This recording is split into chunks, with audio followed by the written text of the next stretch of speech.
Bonjour, je m'appelle Gary YouTube from Le Cultaholic Le Wrestling, and welcome to the latest installment of Le Gary YouTubing in the form of Le Tier List, which is where we take some things and put it in a tier list because that's all what the popular YouTubers do, and if they can do it, why can't we? As always, I'm joined by another Gary YouTuber. Gary, comment t'appelles-tu? Ça va? Et vous? Two. Yes, we're here to do some stuff. Here is Le Intro.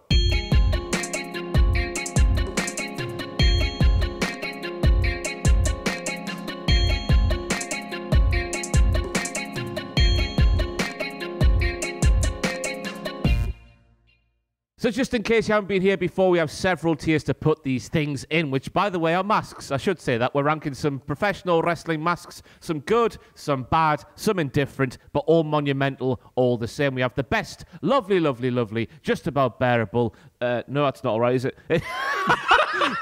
The best, lovely, lovely, lovely, all right, just about bearable, and get in the bin. This is about the fifth. It's only been like a year. I think it's coming up to two. 2 in November, I think, is the first one that went live. But yeah, we have a lot of tiers to put stuff in, so that's how it works, yeah. So I'm awake. Intro.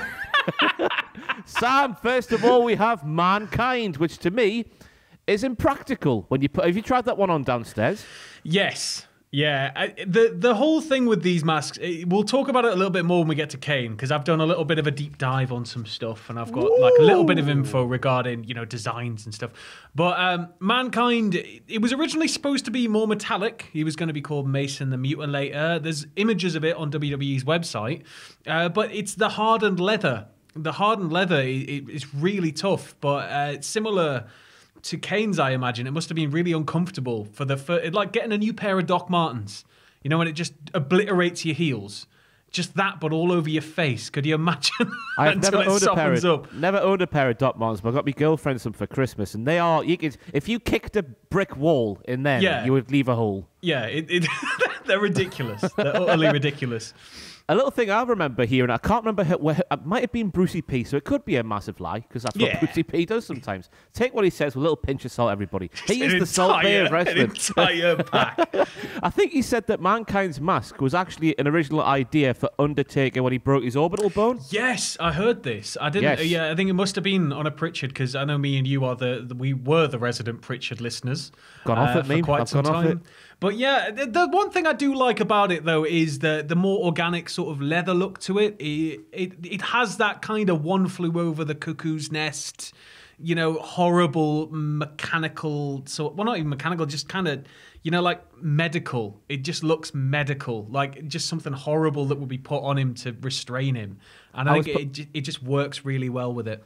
I was putting my my GCSE in media studies to good use here, Sam. So I've grasped at some things and written some things down. I like how it's a mask, so in a way, Sam, for someone as crazy as Mankind, it's like a safety blanket. But you can see through so much of it. You can really see how crazy he truly was. So it wasn't really a safety blanket. Why he wore it, I've got no idea. And then, if you look at him with all the exposed parts, technically you're looking at fractured pieces of the whole. We did media studies. The best. Gotta be at it. Gotta be in the best. Yeah, Mankind, 100%. It's iconic. It's iconic. And speaking of iconic, you hear the phrase, lucha mask, and you think of what El Santo used to put on his head. It's otherwise known, Sam, as the silver one on the shelf in our streaming area here in Cultaholic Wrestling. That is El Santo's mask. That's what we're speaking about right now. Excuse me. Speak some words, Sam. I need to just phlegm up some phlegm. I'll just say, so El Santo's mask, silver, it's pure, it's iconic, it's kind of saintly, it's just very clean and neat.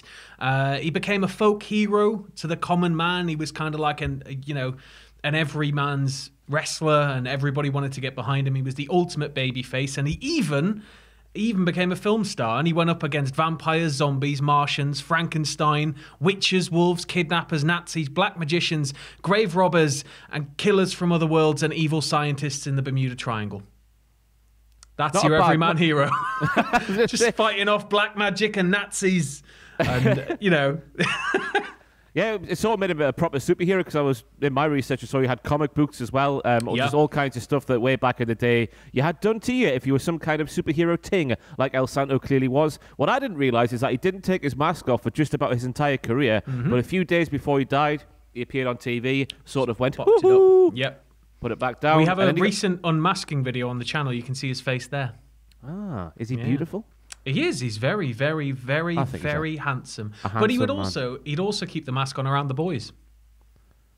He kept that mask on. Not just the kids, the other wrestlers. He'd honestly, he'd keep the mask on, and he preserved his identity for as long as he possibly could around everybody. Like, he was a true luchador. Like, he firmly believed in the sanctity of the mask. And speaking of sanctity, he was buried in that thing. I found out. Yeah, incredible stuff. It's got to be in the best, I think, because when you just see lucha mask, that is the bog standard lucha mask. That's the design that most lucha masks grew out of, isn't it? So from iconic, we go weird, because we are speaking about Relic, which, by the way, is killer spelled backwards. Oh, I had no idea. Johnny the Bull from WCW days is a very, very, very handsome man. Why they put him in a mask, I've got no idea. But to me, it looks like Freddy Krueger, but if Freddy Krueger went to a Slipknot gig. Well, it's got this weird kind of organic vibe to it. It's apparently what happened. I was reading up before he came in as Relic. He had a gimmick called Red Rum, and he went to TNA. I think he worked a couple of matches. Worked a couple of matches as Red Rum, and then they repackaged him as Relic. Probably something to do with the fact they'd have to license Red Rum in some way from Stephen King or whatever else. But it's kind of like if Vader and the Great Muta's more recent masks had a bit of a baby. It's actually a really nice mask. It is. And it looks aesthetically amazing. It's just a shame about that run as Relic, isn't it? Yes, it is. And also a thing which I need to... This goes for Rey Mysterio as well. It might just be me. Sam, you might agree. But when someone's got a mask on and they've got a bald head underneath, I don't want to see the exposed scalp at the back. Yeah, it's kind of like, I really liked when Ray had wraparound masks. I don't know what it is about the bikini mask style. I imagine it allows your head to breathe because it must get so unbearable under those things. But I mean, it just kind of, it's nice when it wraps around and carries on the illusion that this is maybe not a human, or it may be, it's you can't even work out a smidgen of their identity. Yeah, but it is I think it's a fantastic design. And he also sort of blends it in with paint around his eyes and stuff like that as well. So it's an ensemble. I'd say it goes in lovely, lovely, lovely. Way eye, chips and pie. I reckon so as well. So now we're moving on to Hayabusa, Sam. And I'm just going to sit back and let you speak some words about this man. All right, so it kind of looks like Mortal Kombat at first glance, but if you break it down a little bit and look at the eyes and the sort of lines coming off the eyes and then the shape of the mouth itself, particularly like the top of the mouth, it almost resembles like a bird's beak, kind of like a sharpened bird's beak. And Hayabusa is Japanese for falcon or peregrine falcon. Proper tell. Oh god, it fit his like high flying, daring and vicious style, and he picked up the mask in 1993. So realistically, there could be some, Mortal Kombat influence there because that came out in '92, I believe, and it does look kind of that way. But when you sort of break it down into all the elements, as I said, you get that you can kind of see the beak in that mouth shape. Yeah. And so it's a headband sort of mouthpiece combination. He's got paint around his eyes. Depending on his mood, like the picture I've got using the tier here, he looks quite sort of flamboyant and quite sassy. But he can also take things very dark and very disturbing. Mm-hmm. Hayabusa was just a legend on all accounts. And I think the mask, it's one of the more bizarre masks out there. Because as you said, it's almost like kind of Glacier's mask in a way. Yeah. Because it's got that like wrap around the bottom. It's not really a shape we see very often. Or we had seen very often, really. But I like it. I think it's really good. I don't know if it's like best of all time. I was going to say it's either the very bottom of best or the top of lovely, lovely, lovely. What do you want to go for? I'd say put it at the bottom of best for now, and then we'll take a look at it as we work our way through the tier. Cause go on, say the bit. They can always change. They can always change. That's right. And just because I can see the comments happening right now, we're not ranking these masks in terms of the sort of prestige of the person wearing them. It's just the design. Purely I can see how the they look. Hayabusa was literally going to be next to Relic in that tier. I think like we should maybe, because this is such a subjective list, isn't it? I think we should maybe put the link to this one underneath, and then people can tweet us their lineups, because we're 100% going to disagree on most things, I'd imagine.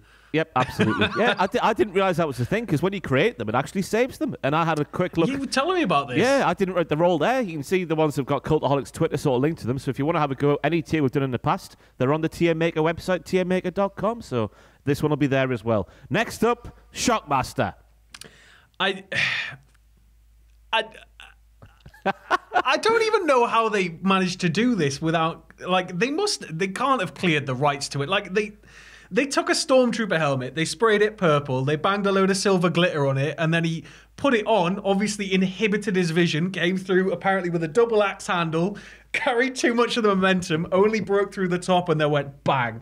And I mean, even without the mask, would he have tripped? That's the question. Probably not. But even with the mask, I don't know how we're supposed to get behind this guy as an absolute wrecking ball when he's dressed kind of like a workman a foreman on a work site in New York with just this glittery disco ball helmet. None of the ensemble works at all. But it's iconic, isn't it? It's iconic. That's the thing. It's such an iconic mask simply because it's one of the greatest, worst wrestling moments in history. Sam, are you up to date with your Star Wars? When all the films were released? A little bit, yeah. I followed the main line. I've not really been able to keep on top of most of the spin-off stuff. This debut happened on August the 18th, 1993, and mistakenly, I didn't look when the most recent Star Wars film came out to that date. It will have been the 80s by that point, but we were about to get a re-release of the first three in, I think, 96, 97. We were about to get like a re-release. So it will have been definitely on the back burner in a lot of people's minds, Star Wars. I think a lot of people assumed it was done. But, it's still something that I'm sat there going like, they surely could not have approached George Lucas and all of the respected companies and go like, can we use this on this guy? I mean, we'll be speaking about a mask later on where this is proven to be true, where they've just thought, hey, that's a popular film that was made. Let's just do that, but change the colours a little bit. We'll get on that one a little bit later on. So probably they just thought, hey, there hasn't been a Star Wars film for a few years. Let's just get a Stormtrooper helmet, dip it in some sparkly, some PVA glue with Mark Spate and Neil Buchanan, sprinkle some glitter on it, and then just put it on poor old Fred's head. Yeah. Poor old Fred. It's got to go in the bin, Fred. Sam, hasn't it? It's got to go in the bin. Yeah, for sure. It's iconic, but it ain't a nice mask. Yes. Next up, we have Parka. We need just stand up, Sam. Just a little bit. Knocking the knees together. So, after a few stints under various masks, he was signed up by Antonio Peña's new AAA promotion in 1992. And Peña wanted to repackage him as a Day of the Dead-inspired character in a full skeletal bodysuit called the Reaper, which is La Parka, but with a C. And they kind of changed the spelling to make it a bit more cool with a K.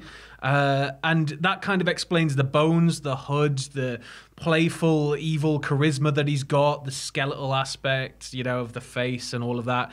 And he's quite literally death himself. That's what La Parka is. So it's definitely one of the more unique designs, especially with the hood. You don't really see that a lot in masks with the hood being stitched into it and it's all part of like one big thing. And I think it's the absolute cherry on top is that, because if you take that mask off him, it looks ridiculous. Yeah. I think if you put any other mask on him, it just wouldn't quite feel right. And if it didn't have the hood, I don't think it'd look right either. Maybe if he had like long hair or something, I don't know. But it's just the way it looks, everything about it. I'd say it's one of my favorite masks of all time for sure.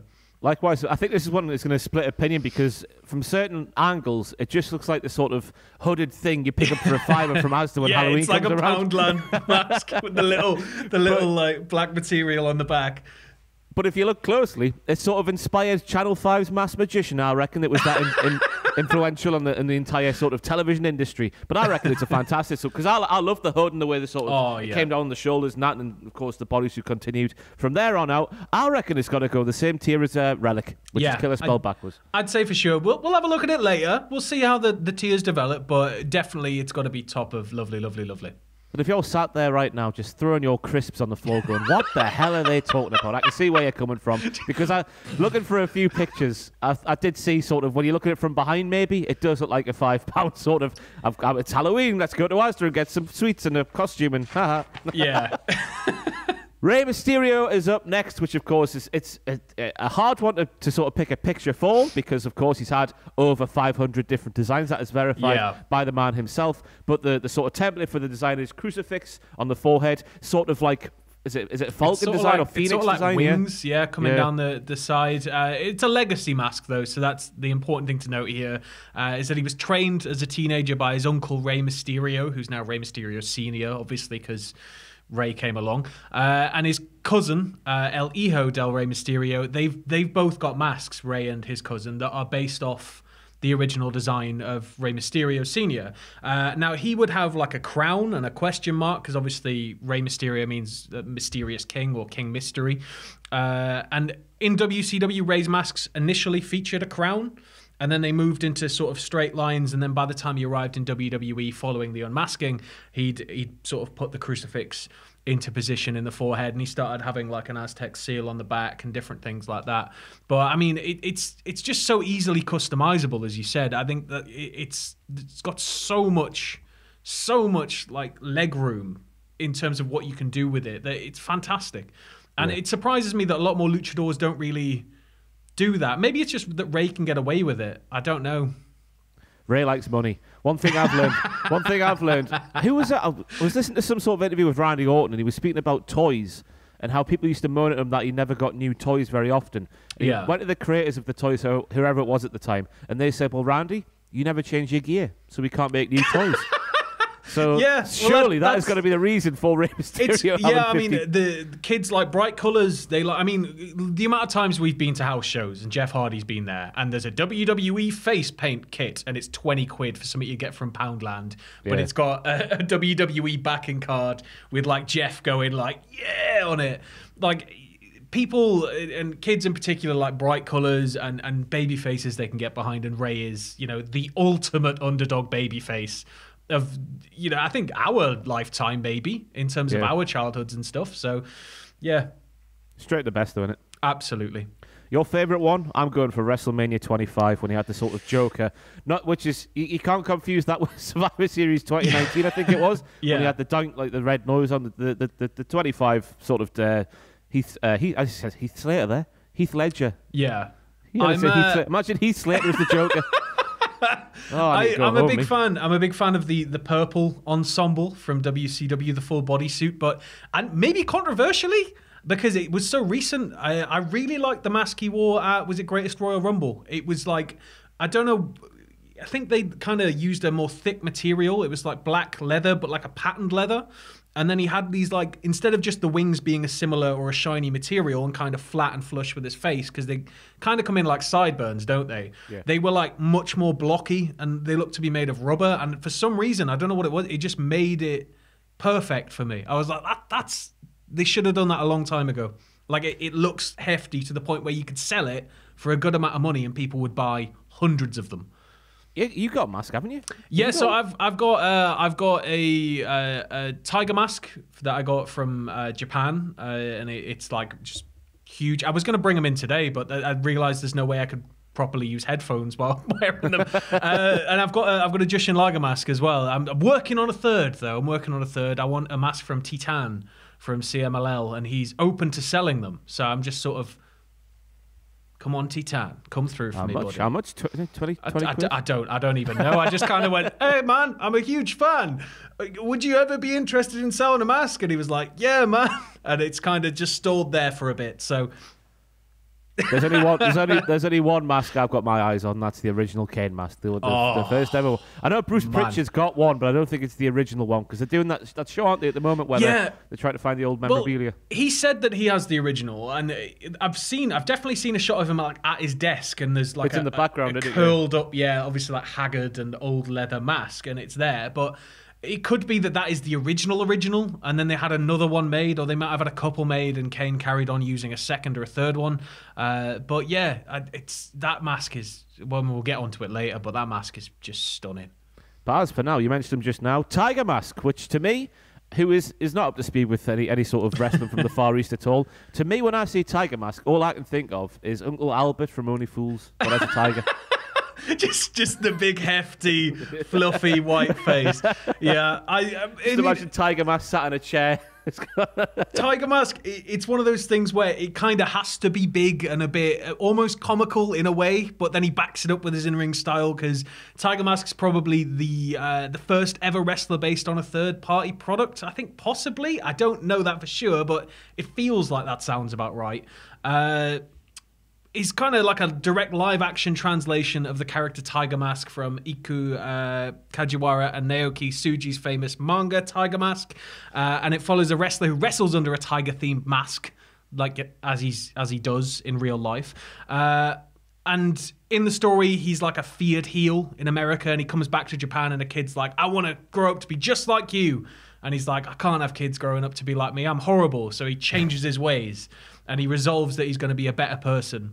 And it just kind of, the iconic mask, very little variations between the generations. Obviously, Sayama was the first to don the mask. It tends to have, as you said, like the big sideburns, the tiger stripes, and sometimes a jewel in the forehead. I think by the time we got to Misawa, there was a 2, and then they've all featured a Roman numeral or some variation since, except Tiger Mask W, which was just big and rubber. It was like a big stick-on head for Kota Ibushi. But again, I think it's up there with Santo. It's kind of hard to argue. I mean, it's been going for so long across several promotions, and just while he might be a bit naff now, like Sayama, if you go back and watch Tiger Mask's Dynamite stuff, if you go back and watch any of Misawa's stuff, like every Tiger Mask's kind of had some breakout performance in a way that's like, you can kind of get behind him every now and then. It's nice. There we go. Straight to the top tier. I agree. It's just iconic. One thing you forgot, little Pikachu ears on the side there. the little tufty ears. They're nice. How nice. Now, from the iconic once again to the ridiculous, now we have Aldo Montoya, who is from the Europe, and he kicks all of the sockers into the goals, and he does that while wearing a jock strap on his face. Yes, he does, yeah. It's just, he looks like a primary school art project, man. Like it's like Zorro off Wish, innit? Like, but yellow. Yeah, I think, is he supposed to be like a highwayman? Like he's going to run off, because it looks sort of like a highwayman's mask, like the type of thing you'd pull across the face and you'd tie it at the back and you'd stand on a highway and wait for a trailer to come along and be like, "Stand and deliver," and you'd steal all their stuff and run away, except he's sprinting off into the woods with a luminous yellow glowing head. So it's just it's perfect for the new generation era, but it looks utterly ridiculous. I'm saying it's bin fodder straight away. You'd think that a mask would improve Just Incredible's looks as well, but nah. What are you saying there, Sam? Straight in the bin there for Aldo Montoya. Who thought that was a good idea? I've got no idea, because it literally does look like something you'd see at Butlins. Yeah, it's very. It just feels kind of rushed. That's the one thing about it. Yeah, Ultimo Dragon, which is a bit of a different stroke on this one, because it's also a mask, but also shoulder pads as well. It's kind of it's like a bit of a unit, isn't it? So he adopted the gimmick during a 1991 stint in CMLL, and he became Ultimo Dragon, which means the final dragon. And his original gimmick was that he was the final student of Bruce Lee, who was obviously the dragon. Essentially, the mask features spines running down the middle in like a dragon style. You've got sort of horns here, except they're probably not horns, because dragon horns in Asian mythology tend to be further toward the back. And it could be like carp whiskers, because in Japanese mythology, or at least in like folklore, carp, if they... massive. Well, carp essentially, there's a story that there was a school of carp swimming upstream, and they get all the way there against the current, and they fight all the way to the top of the stream, and there's a waterfall. Most of them just turn back, but some of them stay. And the ones that stay start trying to jump up the waterfall, and it takes 100 years, but one of them finally does it, and the gods, being happy with that, turn it into a dragon. So if you notice, carp have like mustaches. On dragons, they kind of come up and around. So I've got to, it just feels like that could be it, because like the horns aren't quite like in the right place. But it's a nice mask. It's a nice mask for sure. But it's such a unit. Yeah. I don't know how he did all of the wrestling and didn't put somebody's eye out with those shoulder pads. How do you? Yeah, it's like the mobility's surely got to be affected in a way with it. But I guess you do it long enough, you just get used to it, right? Yeah. It's just, imagine like taking a suplex or something and just sort of having your head hooked in there and then get your eye poked out by the jagged bit on the end of his shoulder. Yeah, it's like looking at Drago and stuff while he's making his entrances. I don't know how none of that went wrong with the huge wings and the tongue and everything. But yeah. What do you reckon? Got to be high up, surely. It's high up for sure. I'd say lovely, lovely, lovely. Go on then. Yeah. Vader. And crucially, we're not discussing the entrance attire here because, of course, the entrance attire with the steaming masks and all that stuff with the psh and all that malarkey, that would be straight in the top tier. We're speaking about just masks here because that would be unfair to everybody else in the tier so far. The mask they wore while doing the wrestling, that's what we're here for, which is a very different story for Vader, I think. Yeah, he's another one with a jock strap for a face. But it works. It does work because it's unlike anything you've really seen before. We get something similar by the time we got to Mankind with like the exposed pieces and everything. But Vader designed the mask to wrestle in himself, and it's apparently supposed to be a load of V's kind of connected around to make up the shape. But or at least that's what I read. But have you heard something different? I'm just looking at the picture and it doesn't really work, Sam. But yeah, apparently he came up with it himself. It looks like something you'd maybe see at an amateur wrestling competition. Like it looks like something you could realistically see in like a real sports setting, because it doesn't have that bombastic flair that a lot of wrestling gear does. It looks like he's walked into a sports shop and bought it off a rack. But while iconic, it is kind of crap. Yeah, I just think it looks like it came from a sexy shop, one of those sexy shops. Yeah, maybe in Amsterdam or somewhere like that, on the corner of a dingy street. Vader's walked in there in the early 90s. Goes, oh my god, tinge of red light. Yeah, I've been told to do the rest. That's where he gets his iconic colour from. I need a mask. I'm walking down the street. Oh, there's a sex shop. Gimp mask. Whoop! There we go. Straight away. Red leather, kinky. I'm going all right for Vader. I never was a fan of Vader's mask. I loved it, but in terms of looking at it subjectively, it's a crap mask. Yeah. That's as I say, because there'll be people going, what about his entrance thing? The entrance thing would be top tier, but we're here speaking about what people did the wrestling in when they were doing the wrestling. Now we're moving on to something which is straight in the top tier, Simon. It's the original Kane mask. Doesn't even need debating. Iconic, as I've said 1,000 times now, but it's like medical, it's emotionless. It tells you everything you need to know about Kane without saying a single word. Yep.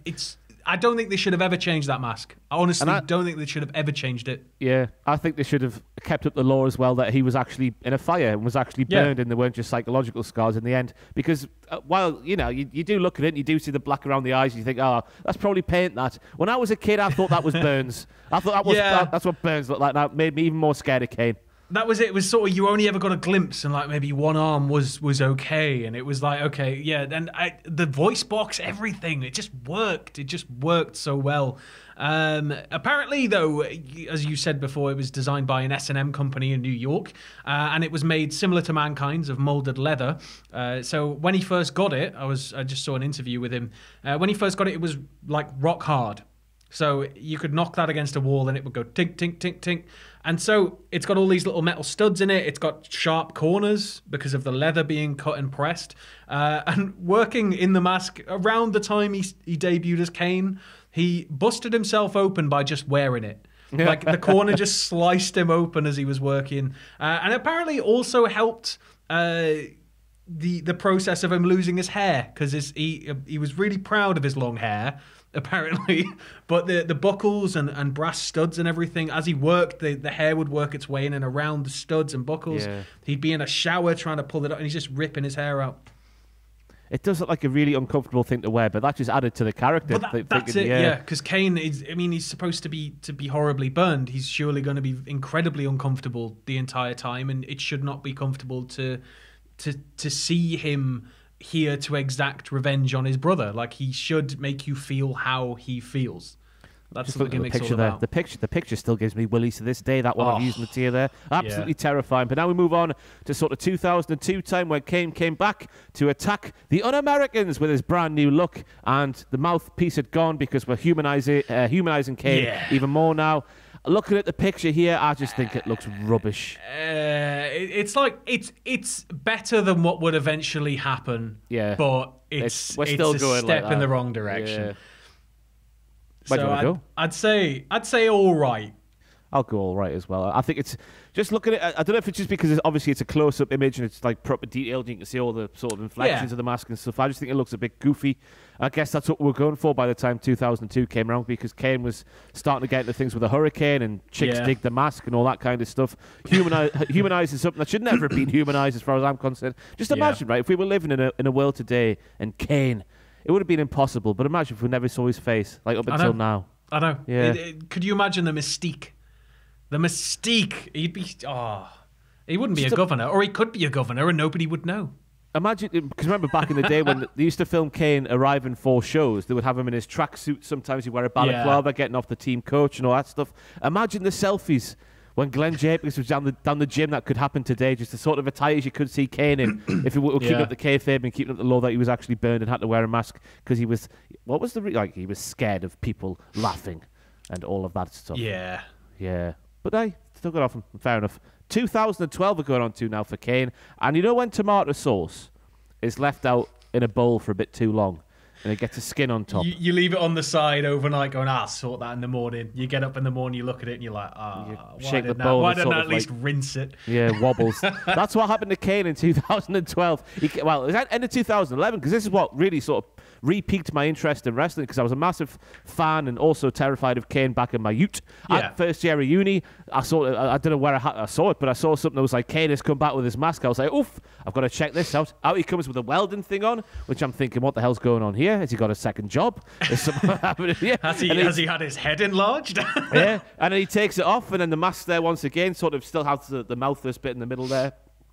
You couldn't really see at the end of that episode of Raw because they obviously had the house lights down. It was all bathed in red and stuff, and he sort of looked menacing in the camera. And I was sort of like, oof, this looks good. I'm going to have to shoot it next week. But then you sort of see it when the lights come on, and it's a bit like, oh, no.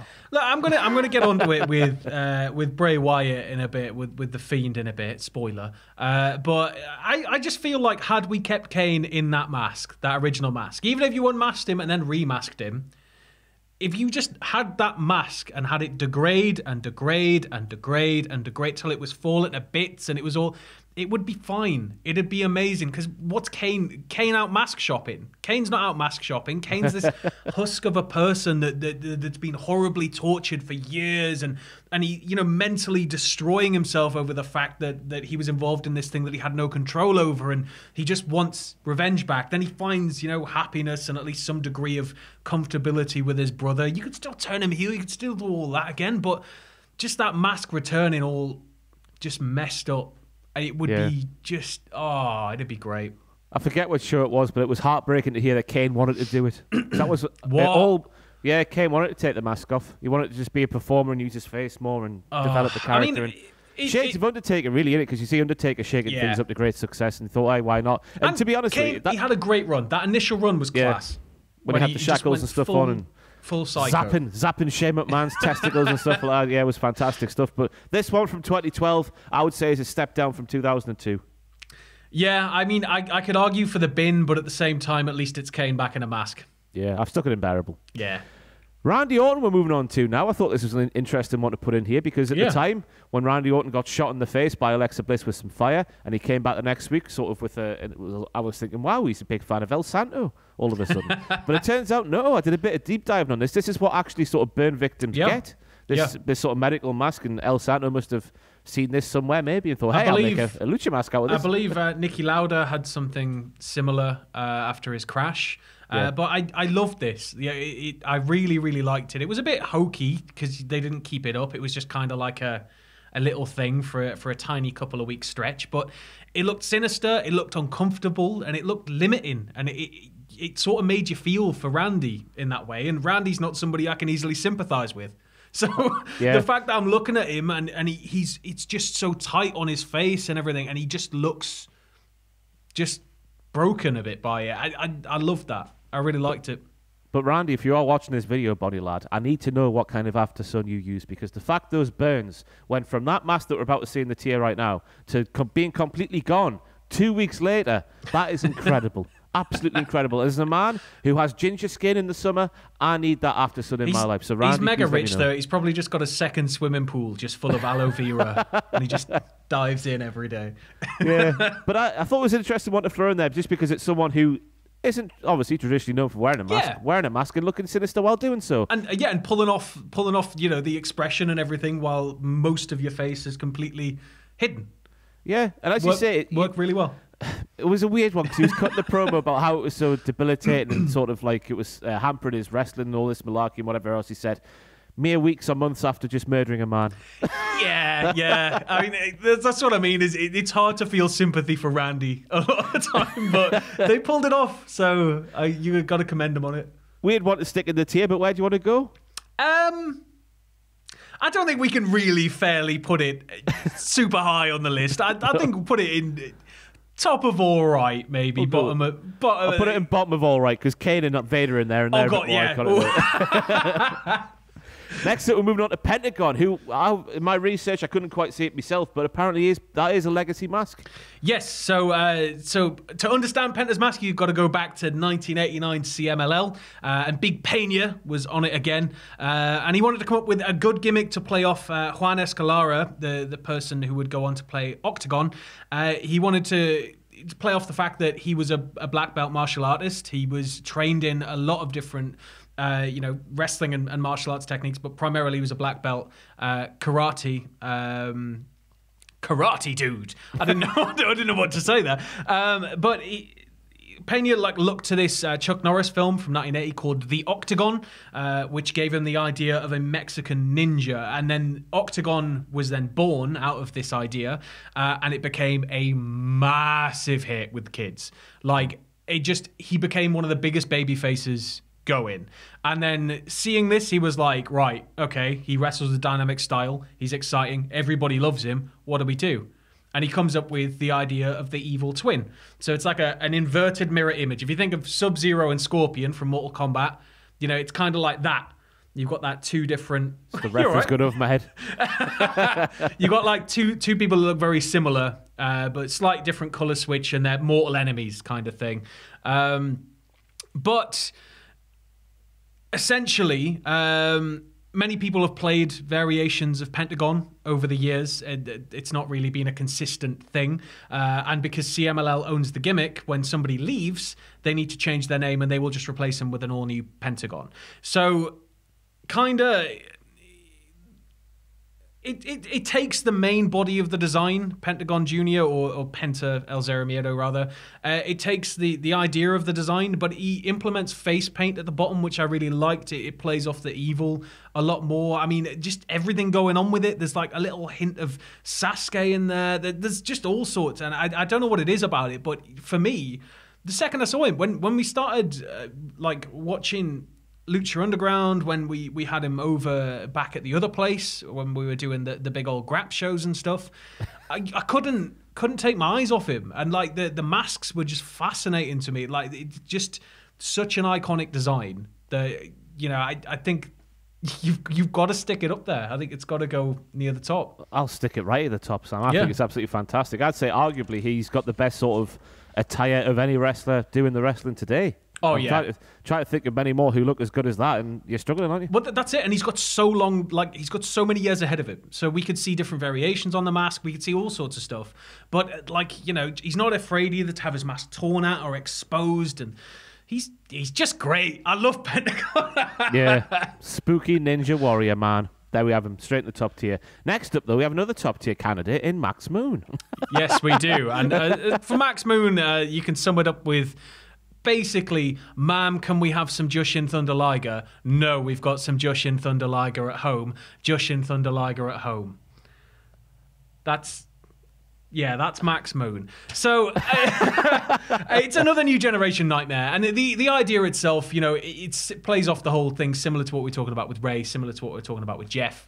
The idea that, kids like bright things, and it was the 90s, and everything in the new generation era was bright and colourful. He had a convoluted entrance involving fireworks and a suit and stuff, and, like pre-Batista, firing stuff off.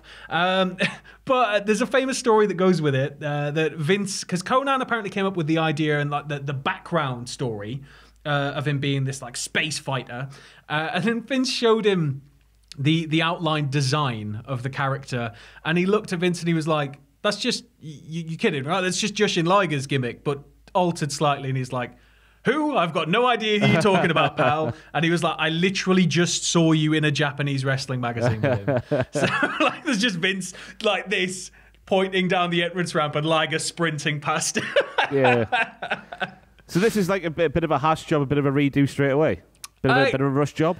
Kind of, yeah. I mean, it bears little resemblance to Liger's overall look in terms of the face. In terms of the bodysuit, you can see it a little bit more. But the thing with the Max Moon mask, I never really got why. It kind of looks like 5 thongs sellotaped together. Like, there's so much of his face exposed for this guy who's supposed to be a space fighter. It's like, why would you not give him like a fully encapsulating mask? And or maybe like paint up his chin a bit so he can have the exposed mouth for a bit more air. But yeah, just all of these, there's like 2 huge areas around the eyes. Like if I hold that up closer, you can kind of see it a bit better. But yeah, there's so much of him's exposed. It must just be the way the space fighters do it, because you think of Buzz Lightyear, and Buzz Lightyear just wears a purple condom that just doesn't cover his face, does he? Yeah. Absolute crap. Don't you say that about Buzz Lightyear. He was my hero when I was 7. Right, Max Moon straight in the bin, surely. Yeah, for sure. Terrible. And now from the bin, I would say we're going straight to the moon. Not a Max Moon, but just the top tier in this tier ranking thing, because we have the Fiend. Yes. Well, I hate OG Fiend, by the way. I didn't hate the Fiend when I first saw it. I was just like, because it's so unlike anything we've seen. We've never really had somebody with that psycho clown, like the Lost Psycho Circus aesthetic with the really detailed big rubbery masks and stuff. It's always been quite traditional with WWE. And I didn't know quite what was going to happen with it. And I was very hesitant, but it grew on me, and it grew on me fast. And I think since they kind of reinvigorated him and he sort of regenerated himself, I think it's slightly more pointed now. It appears that there's the chin, and there's a bit more angular face and forehead. It's a bit more like the Joker from the comics, isn't it now? Yeah, I like that a bit more, because it adds just a bit more of a sinister edge, where he was a little bit more rounded initially. And I think the rounded thing's a bit more cuddly. The sharper lines are a bit more sinister. And I think, it's working its way to be, just one of the all-time great masks if he keeps up. So if he keeps up, you need to have the rest to go with it to make it a great mask. We'll find out during this tier ranking thing. Yeah. Although Relic, we still like Relic, even though he didn't sort of match up in the ring. That's true. I mean, aesthetically though, like if we, just looking at it purely from that standpoint, it's unbelievable. It was properly designed by an actual horror team, and it was like, it's a big deal. It's a really big deal. The attention to detail on it's great. The buckles on the straps and everything, and the pressed buttons, and it looks realistically like something a deranged person could have made on their own. I like it. I think it's definitely right up there. Straight in the top tier for me. I'll never forget that debut at SummerSlam, because that was like the most perfect debut we've seen in so many years, and just from the entrance to the match itself, which was great stuff. And now we move from OG Fiend to Chickalicious Fiend, and I say Chickalicious Fiend because he's sub and fried. He's crispy. He's a crispy Fiend. Been gently barbecued. I wish they'd kept this. This is what I was going to say. Like when I touched on it before in the Kane point, I wish they'd kept this mask, because I think it happened with some of the Friday the 13th films, with like Jason's masks just getting worse and worse and worse. I know, like in I think it might be the latest Halloween film, like Michael Myers' mask is just completely aged to the point where it's falling to bits. Like, I'd like the idea that Fiend doesn't change. And the whole thing with it, the way I thought it was going to go when they burnt him and it stayed that way, I was like, like I thought they were going to go, okay, it's going to just gently start falling to bits. The more that people throw at him, the more times he's set on fire or electrocuted, or, you know, a wrecking ball falls on him or whatever, a piano falls from the ceiling. It's going to get more and more wrecked until it's literally falling off his face. And then Bray's going to have to be faced with the reality that he's the Fiend. And there's that kind of psychotic break within him, isn't there? And if he's forced to reconcile that, we could have an amazing story. But we might see that one day. But they've regenerated him now. He's more magical than I gave him credit for. That was I could not believe my eyes at WrestleMania when he's just walking down that corridor and it just goes. And he goes back to what he was before. Because why wouldn't he just do that in the first place instead of just appearing burnt out and wasting all that money on psychological, though, isn't it? Oh, hey, Sam. They should have kept that going and just made the Fiend more and more unbeatable. Because how can you just beat a guy who can't be burned alive? Well, he just comes back. It's a visual reminder as well. But he goes up against an opponent. He's been burned alive, and he's here facing you, and he's stronger than ever. And I just love the fact it wasn't only a mask, but it sort of just covered his entire body. Yes, we had the sort of the costume that had melted sort of stuff into it. But also, if you looked at his forearms, up to his elbows, Freddy the raw sort of skin. Yeah, it was a fantastic attention to detail. Why they got rid of it, I've got no idea, because I think it's fantastic. I think it's top tier as well. Yeah, I think definitely. Get up Straight there. to the top tier. And from the top tier, we might be heading a little bit further down the tiers because we have Arachnaman. Straight in the top. How can you deny it? Look at it. Who is Brad Armstrong from the old Armstrong family there in the wrestling in a yellow Spider-Man thing. And that's not me just saying, oh, he looks a bit like Spider-Man. It's literally a yellow and purple Spider-Man. He even shot webs from his hands during his entrance, Sam. Yeah, it's just yellow and purple, hue-shifted Spider-Man. It's up there with the Ninja Turtles. It's up there with the Japanese Michael Myers and Freddy Krueger and Jason Voorhees. It's up there with, just all of the gimmick infringement wrestlers. Yeah. And of course, Marvel saw what WCW were doing way back in the early 90s, and they said, if you don't drop the character, we're going to sue you lots of money. And guess what happened? Arachnaman was no more. So, Arachnaman, Sam, where are we going? Oh, he's got to go in the bin. He's got to go in the bin. And then finally, just before we end here, with a 21st mask on this illustrious tier, just a random collection. We'll come back in the future if we're missing anyone. Yeah. Don't shout at us. Don't shout at us if we haven't got your favourite here. We'll do another tier list in the future there. We have Jushin Thunder Liger, Sam, and I know you quite like this man, so I'm just going to sit back just and a little bit. Let you speak about me. So if you just take it in, it's huge, it's ridiculous, it's covered in horns, it's just everything. Liger is similar to Tiger Mask. He's a live action adaptation of an anime and manga character. And this time, it's a little bit more far-fetched. The character, the whole backstory is basically an ancient order attacks Japan, and they're trying to resurrect their devil god master. But unbeknownst to them, there is a descendant. A boy works out he's a descendant from their rival clan from way, way back hundreds of years ago. And he is able to summon the beast god, Jushin Liger, and he's able to, get inside him like a big Gundam and control him. So he's the only thing that can bring about an end to their evil plans, because not even the army can do anything. And it's ridiculous. It's utterly ridiculous. But everything about it's just lush. And his original mask, there were 2 seasons, I believe, of the anime. And the original mask is kind of more like skeletal. It looks sort of like a rib cage across the face. And it left him like a very small slit for his eyes that he could see through. But obviously, when he's up there doing moonsaults and stuff with this in the way, you can't really see very well. They changed up the design for season 2 into a more like lion-style face, or like a Liger face, I guess. With the horns and everything and the long hair. And that was when it stuck. And then Liger outgrew the anime, tenfold. It just massively. He just grew and grew and grew to the point where he's synonymous with that name now. Not the anime, not the manga. God, it's just, what can you say about it? Get it in the best. I like the horns, me. The horns are that's the one thing about the when I was looking for masks, because they so often people just put flat horns, and it's no, they need to be padded, and then sometimes you'll see half padded horns, and it's no, they need to be properly padded so that they just stick out. But if you turn quickly, it must be annoying for him, because if you turn quickly, they're just fixed to these 2 discs on the mask, so they kind of hold their shape and place. But if you like do that, they just go wiggle like that. So every time he's moving around in the ring, all he's got is his ears just getting absolutely pulled around the place. But yeah, I mean, it's possibly my favorite mask of all time. Oh, more than Kane? Yeah, I'd say so. I don't know. It's so ridiculous that it shouldn't work, and there should be no way that a guy can go to a wrestling ring with all of that, plus a wig after he cut all his hair off, like plus the wig, and the wig's getting all knotted up in it and everything. Like, it shouldn't work, but it just does.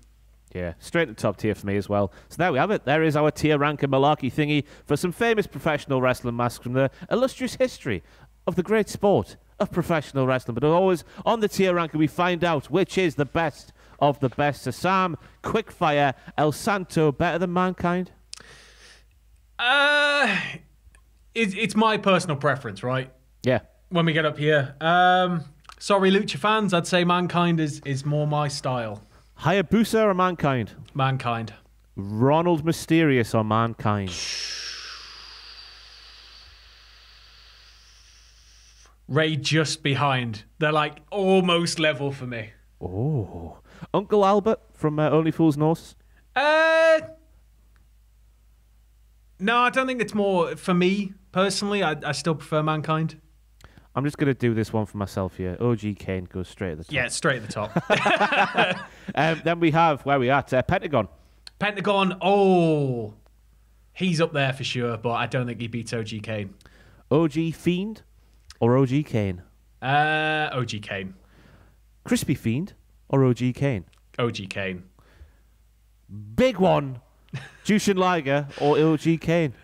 Well, personal preference, I would put Liger at the top, but if you're talking about the simplicity and the importance of the masks and their designs, I'd still put Liger at the top.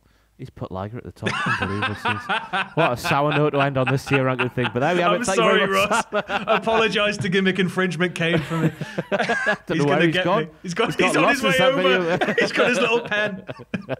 Right then, so thank you very much for watching. Let us know in the comments below what you want to see from future tier list things on this wrestling YouTube channel. I'm away on my holiday for 2 weeks now. Can you tell anyone, Sam? Enjoy. I'm absolutely knackered, don't I? Enjoy, man. Any closing remarks before we go away? No, just I hope you all have fun. We will put the link below if you tweet us your mask lineups, because no doubt we have very differing opinions. But that's all part of the game, innit? It's all part of the game. And yeah, as Ross said earlier, you can go on the Tier Maker website, and I think if you just search for Cultaholic, there should be like a little creator tag, and we will be listed under each of the ones that Ross has put together. I'll take your word for it, Sam, because I've never done that. I'll give it a go, and we'll stop. If not, you just have to click on wrestling ones, and then you've got to just look through all of them. All of them, yeah. That's what I did the other day. But thank you for watching. We'll see you next time.